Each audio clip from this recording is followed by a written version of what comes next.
The developers are never ever going to respect you because you're not technical. This is almost, there's an undertone to this comment, which kind of says, well, the way that they treat you as a Scrum Master is justifiable. The snarky, the kind of passive aggressive comments, the making you feel like shit. Well, it is what it is, right? You should be technical. I want to quickly share this clip with you because a number of Scrum Masters that I work with, even myself, when I first started Scrum Mastering back in 2006, I can tell you that I accepted a lot of this kind of humiliation and shaming and this passive aggressiveness, whether it was in a sprint planning meeting and me asking more about how people were cutting up work, and it inherently meant people would talk about the technology and I may not have understood a term, or it could be me chasing down a blocker and me asking for more help from a developer, and then, indirectly trying to, remind me that I don't have a level of knowledge that they think I should have.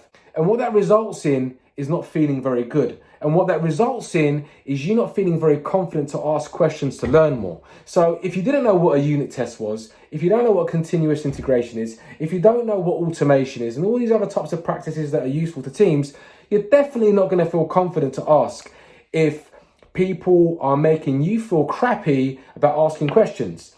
What really fuels or gives power to this, well, developers are never going to actually respect you, is normalizing this.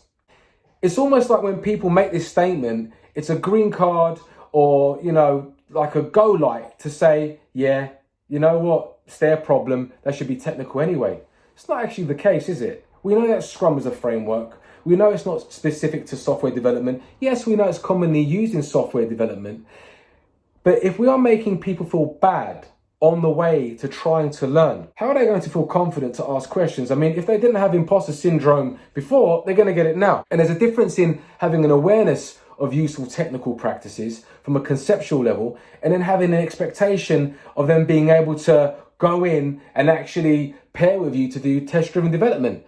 If you need to hire a Scrum Master to teach you TDD, then you need to think about your hiring process for your developers, for one example. The focus of this video is to tell you that don't get it twisted.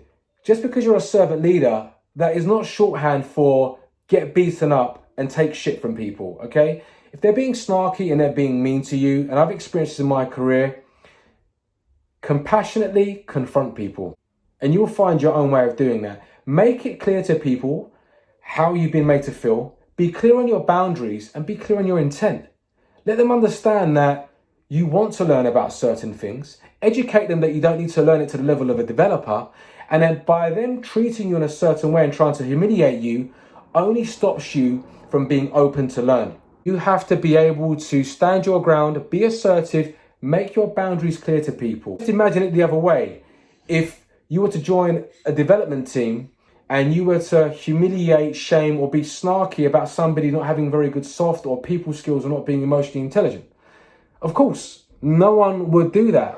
No one in their right mind, unless you're being really mean, would even consider doing that. I don't return mean behavior with mean behavior. I would rather confront, be clear on boundaries, make people understand how I felt, and tell them what my expectations are. If you're already using this type of attitude to deal with such, toxic behavior, power to you. Continue to lead by example. Thanks for watching.